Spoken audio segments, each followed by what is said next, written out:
It must be shocking for the Fox News audience to hear these polling numbers on Fox News.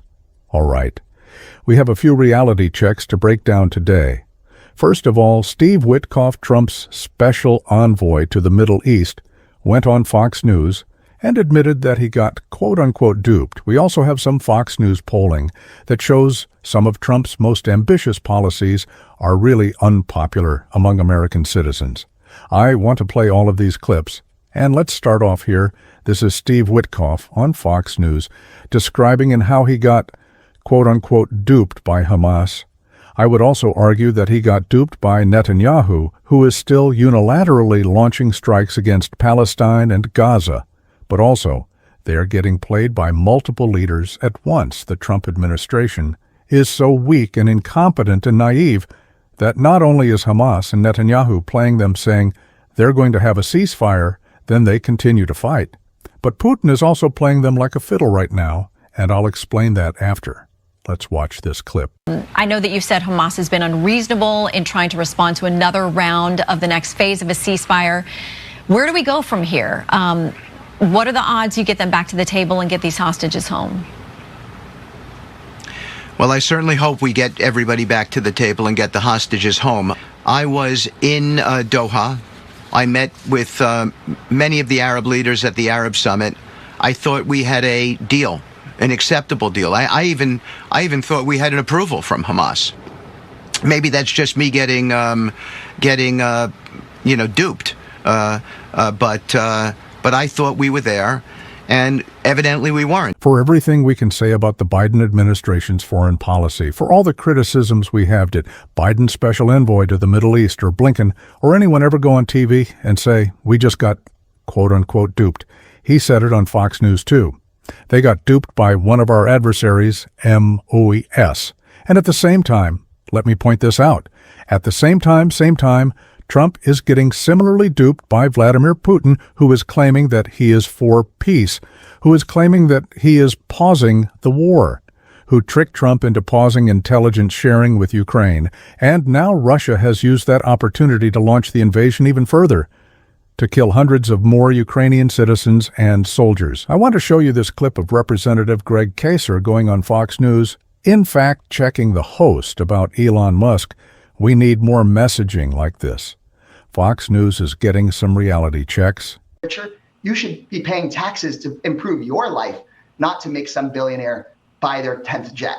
To be fair, I don't think many of your Republican colleagues have any interest in touching Social Security, but I want to keep moving on here. Your colleague Ro Khanna. But to be fair, President Trump and Elon Musk just announced that they are closing Social Security offices and going to ask seniors and people with disabilities to go check in person at Social Security offices that they've closed.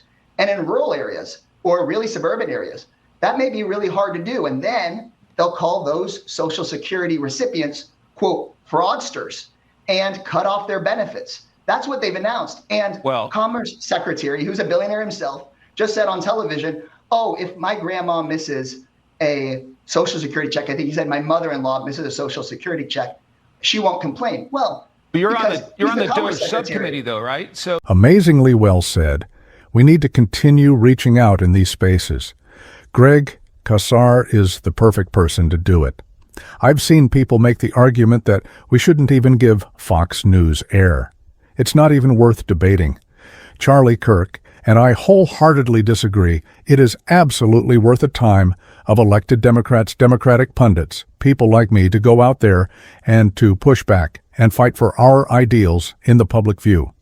To show people that our ideas win in the marketplace of ideas. I wholeheartedly believe that going into these spaces like Fox News and being combative is how you do it. Before I play this clip from Fox, let me show AOC shredding into Fox and sticking up for her ideals at her Fight the Oligarchy rally in Las Vegas. You know, Fox News and the right wing will have you believe that these American values are something out of the Communist Manifesto. That we believe these things because we went to college and read them in a book somewhere. But let me tell you, Fox News, I don't believe these things. I don't believe in healthcare, labor, and human dignity because I'm a Marxist. I believe it because I was a waitress. Because I scrubbed toilets with my mom to go to school. Because I've worked double shifts to keep the lights on. And because on my worst day, I know what it feels like to feel left behind. And I know that we don't have to live like this anymore, Las Vegas. We deserve better than this, Las Vegas. I mean, we all see it, right? AOC is really rising up as a leader within the party, and not just like a leader within the party, but the leader like she is absolutely shredding it. Make sure you drop some likes and blue hearts for AOC. And what she says here is absolutely right. I like at the beginning when she says that Fox News claims that Democrats like the Communist Manifesto. When you can switch on to Fox News at any given point in any given day, and they're likely spewing talking points very aligned with the Kremlin. It's funny how things have flipped. She also talks about Fox News in their anti-intellectual turn, how they'll say that just because AOC went to college now, she wants more health care or whatever, when it's completely the opposite. AOC's experiences were formed by her time as a waitress, by her time struggling. That could be part of the reason why average, everyday Americans who are struggling at this point in time don't like Trump's random distractions and gimmicks and side hustles or whatever. Like, take a listen to this. Fox News polling. Keep in mind, this was played on Fox News. Most voters oppose President Trump's efforts to reduce the number of government employees, changing the name of the Gulf of Mexico to the Gulf of America, and ranking near the bottom in support. His campaign promised to close the Department of Education. Well, today... Very interesting to me because he's fulfilled his promises, but his promises are really, really dumb. So, for example, reducing government employees. Maybe there's a way to do that, where you go to different department heads and you ask them to give you receipts, who they pay, how efficient these people are, and then you cut off people based on merit. That's not what he's doing. Elon Musk is swinging a chainsaw with a blindfold on and just firing people en masse, and it's not good. It's hurting veterans. It's hurting everyday Americans. And its Department of Education, incredibly dumb. America already struggles with educational quality in many, many states. Many red states, honestly, closing the Department of Education only makes it harder to allocate the funds that each school needs, each district needs. It's very, very dumb. That's why it's unpopular. 32% are in favor, because this is not some dumb political slogan on Twitter anymore. Nida Kilo the dough was fun when Elon Musk was tweeting it. But now parents who send their kids to school and hope that their school can take care of their kids for 8 hours or however long along are anxious, are struggling, and then renaming the Gulf of Mexico, it's just a dumb distraction that doesn't help anybody's daily life. And it distracts away from the fact that prices are not dropping. They're not dropping. That was one of Trump's main promises. Now, if we scroll back in this video, we do see, if we want to stay based in reality here, we do see what Trump has done. That's popular. Banning transgender Americans in women's sports. Unfortunately, 68% of Americans favor it, 30% oppose.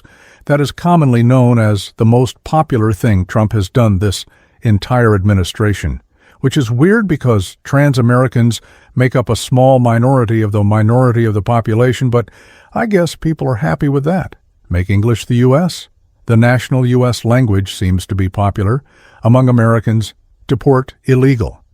Immigrants has a 63% approval rating and increased drilling SL oil, which therefore decreases the cost of gas, and everything else seems to be popular as well. And these things do make sense, especially the gas prices one.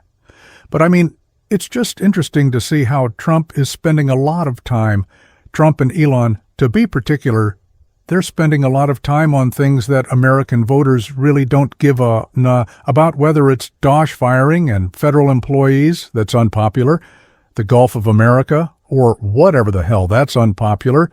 And I'm hoping the reality checks continue if we can keep our foot on their neck, metaphorically, of course.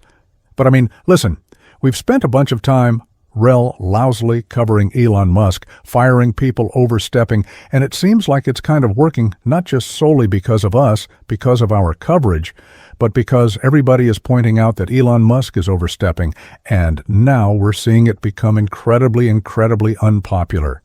Again, reduced government employees, 46% of people favor it, and more people oppose it. And I'll leave it at that. If you enjoyed this video, all that I ask is that you drop us, make sure you subscribe. I keep getting comments that say, I thought I was subscribed, but I never actually scroll down and click the button. So make sure you do that. Love all of you. See you in the next video, and peace out.